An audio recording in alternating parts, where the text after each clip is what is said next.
Brasília está em caos total. Acaba de explodir grande bomba no Planalto Central. General do Exército toma decisão e faz convocação em Brasília. E parlamentares ficam de queixo caído. Ministro Alexandre de Moraes passou de todos os limites. Brasília está pegando fogo e as novas invasões podem acontecer a qualquer momento. Enquanto isso, Donald Trump manda recado duro para Fernando Haddad e para Lula. E a situação piorou muito nesta última semana. General da Ativa Guido Naves dá ultimato para ministro Moraes, que ficou sem saída e pode soltar Braga Neto para evitar o caos em Brasília.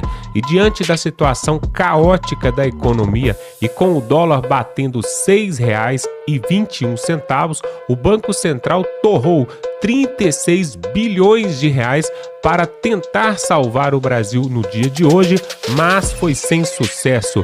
Tudo isso e muito mais aqui agora. Mas antes, dê um like nesse vídeo e também eu te convido para se inscrever neste canal agora para você ficar muito bem informado. Basta rolar a tela para baixo e clicar no botão inscreva-se.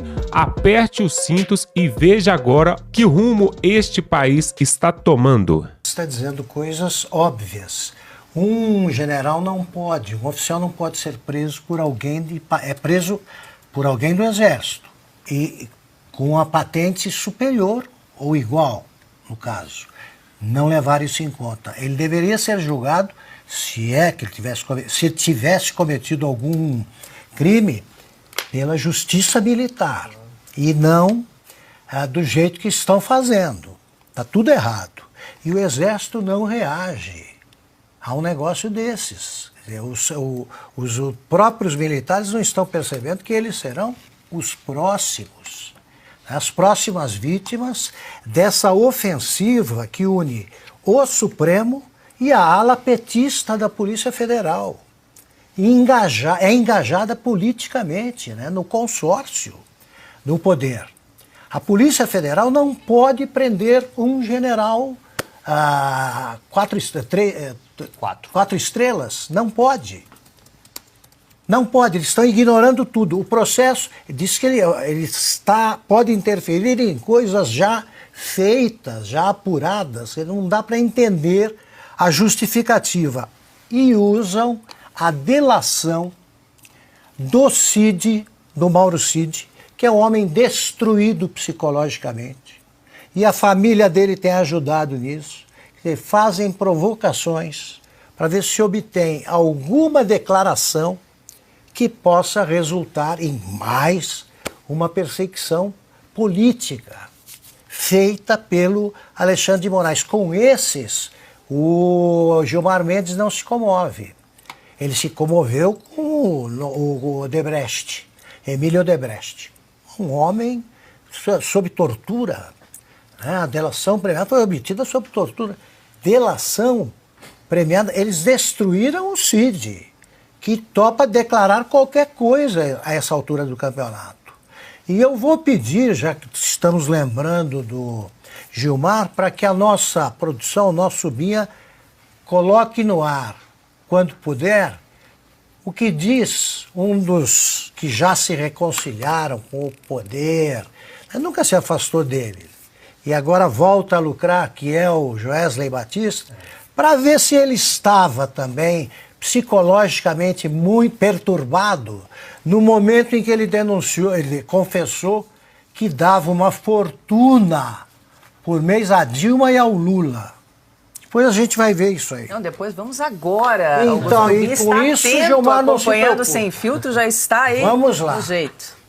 Olha o torturado. Duas fases. Teve a fase do presidente Lula, depois a fase do presidente Dilma. Na fase do presidente Lula, chegou acho que nos 80 milhões de dólares. Depois na Dilma chegou nos 70. Ou ao contrário, 70 no do Lula, 80 no da Dilma. Na mesma conta? Eu abri duas contas, tudo conta minha. Mas você já tinha conta ou abriu especificamente para deixar o dinheiro do Guido lá?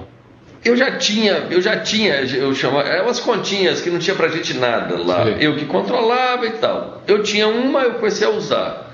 Aí depois eu abri outra. Foi quando a presidente Dilma ganhou.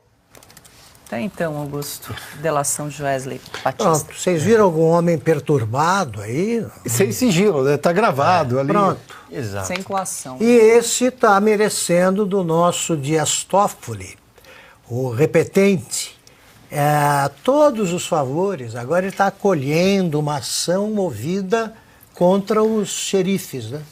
Sempre. Contra a Lava Jato, qualquer coisa assim, é encaminhada por esta figura. Aí que confessa que deu esse dinheiro numa continha, pouco importante. A civilização ocidental a qual o Brasil pertence, apesar de algumas cabeças pensarem de outra forma, presidente, tem como instituições basilares a democracia, o capitalismo, uma sociedade civil organizada e o Estado de Direito. Um controle institucional de crucial importância sobre os atores políticos e econômicos é o Estado de Direito. É inconcebível que a democracia ou o capitalismo funcionem sem um sistema de justiça eficaz, em que as regras concebidas pelo legislativo possam vigorar, em que os direitos do cidadão possam ser defendidos, em que as disputas entre cidadãos ou entidades corporativas possam ser resolvidos de maneira pacífica e racional. Nesse meu pronunciamento, quero alertar que no Brasil, o Estado de Direito tornou-se um Estado de juristas, ou até mesmo uma ditadura da toga. O que exatamente queremos dizer com Estado de Direito? Tom Bingham, falecido presidente da Suprema Corte inglesa, especificou 7 critérios pelos quais devemos avaliar um sistema jurídico. A lei deve ser acessível e, tanto quanto possível, inteligível, clara e precisa. As questões de direito legal e responsabilidade civil devem ser resolvidas pela aplicação da lei e não pelo exercício do arbítrio. As leis de propriedade devem ser aplicadas igualmente a todos.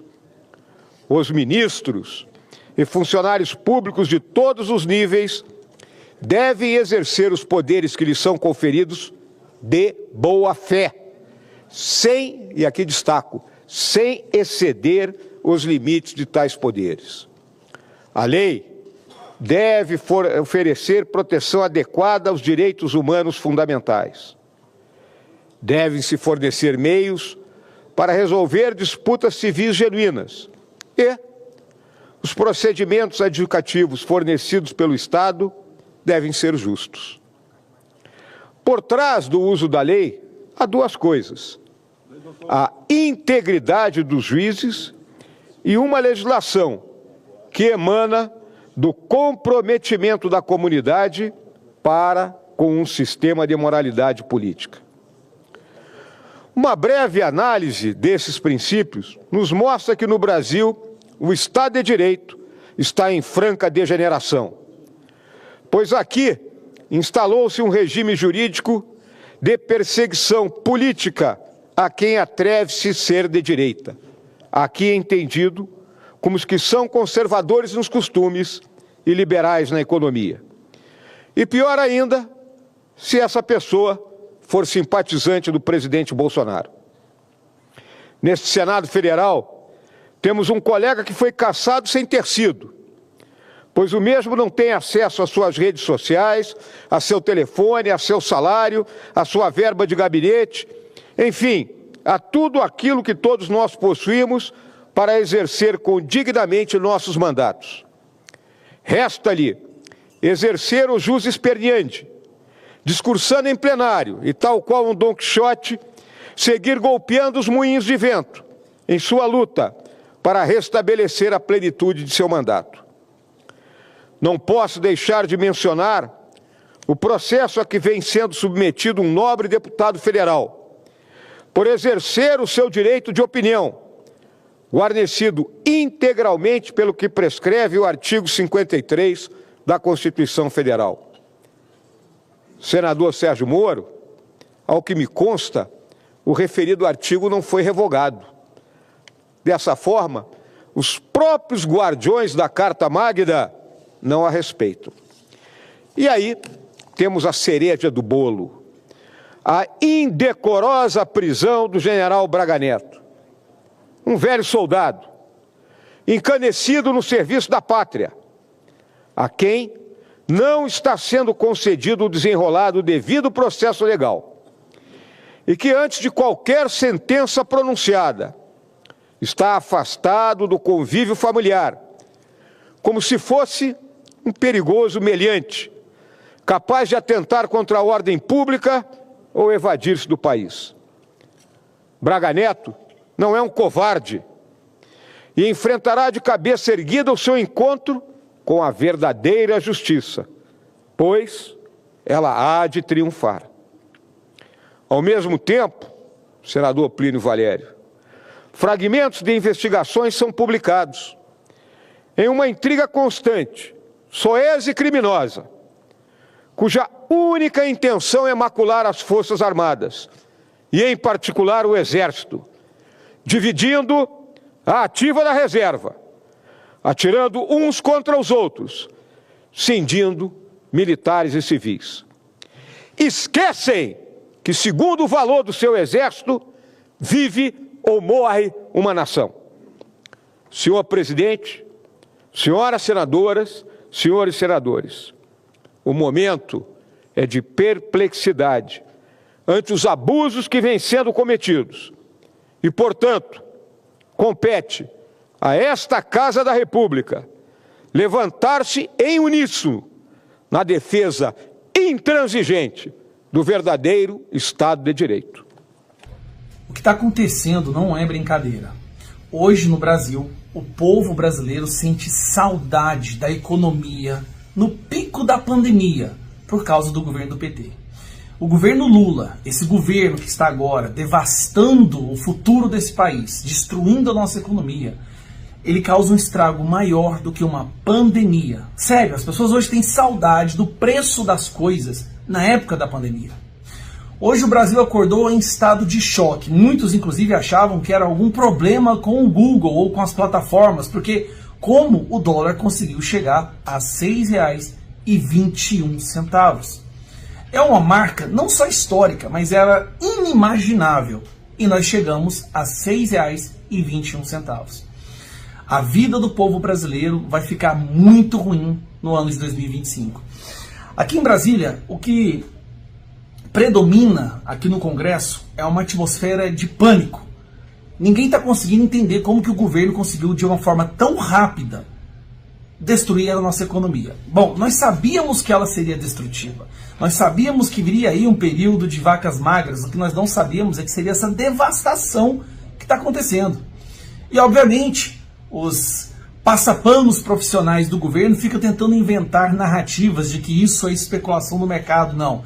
Isso é uma reação do mercado ao perceber, de forma inconfundível, que esse governo vai quebrar o Brasil. Então os investimentos começam a ir embora, as empresas param de abrir, de expandir, de treinar.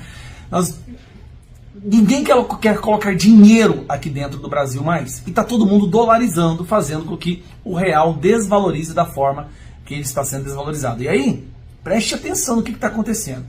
Para tentar controlar um pouco essa ascensão estratosférica do dólar, de ontem para hoje, o governo do PT torrou 7 bilhões de dólares. São 36 bilhões de reais que foram torrados através do Banco Central, tentando controlar, despejando o dólar, vendendo o dólar das nossas reservas internacionais, que são importantíssimas para o Brasil, até para conseguir empréstimos internacionais e fundos. Torrou mais de 36, uns 40 bilhões de reais. Ao mesmo tempo que o governo quer aprovar um pacote de gastos, de corte de gastos, que é justamente o motivo do mercado ter percebido que esse governo não tem responsabilidade fiscal. O mercado, gente, são pessoas que querem investir, tá? São pessoas que querem colocar seu dinheiro em algo que possa dar lucro. E quando algo percebe que vai dar prejuízo, eles tiram o dinheiro. Então o mercado, ao perceber que, mesmo com todos os sinais de um colapso econômico, de um rombo fiscal, de uma destruição econômica, o governo inventam um pacote de corte de gastos que não arranha nem a superfície do problema, essa é uma mensagem que o mercado interpretou muito bem. Quer saber? Tô saindo do Brasil. O Brasil não tem futuro. Vou para a Argentina. O dólar despenca, o real despenca e o dólar explode da forma que está explodindo. E aí o Banco Central vai e despeja nosso dinheiro para tentar controlar o dólar. E sabe qual que é o resultado? Zero. A bomba explodiu de tal forma que nem o Banco Central despejando bilhões, gente, 40 bilhões de reais no pelo menos, o dólar continua subindo de uma forma, assim, impressionante. E para piorar, vai o governo e gasta 8 bilhões de reais tentando comprar o voto dos parlamentares para aprovar esse pacote de corte de gastos, que na verdade foi justamente o estopim do mercado explodir dessa forma. Então nós estamos agora essa semana, a última semana antes do recesso, o Lula tentando aprovar um pacote de corte de gastos, que na verdade não vai nem arranhar a superfície do problema, que o mercado percebeu, e para aprovar esse pacote ele está injetando em emendas 8 bilhões de reais, porque os deputados votem, e senadores votem favorável ao pacote dele, porque se não votar não recebe emenda.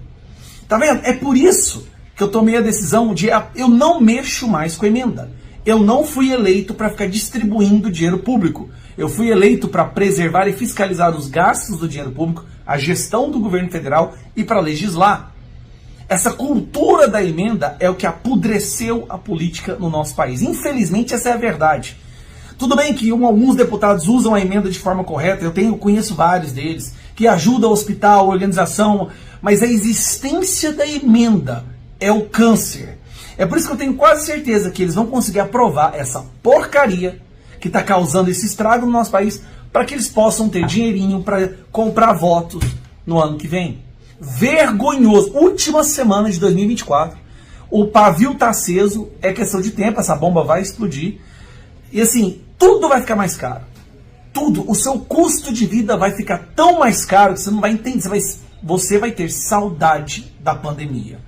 Parabéns para você que fez o L. Nós tentamos avisar. Eu até faço o que...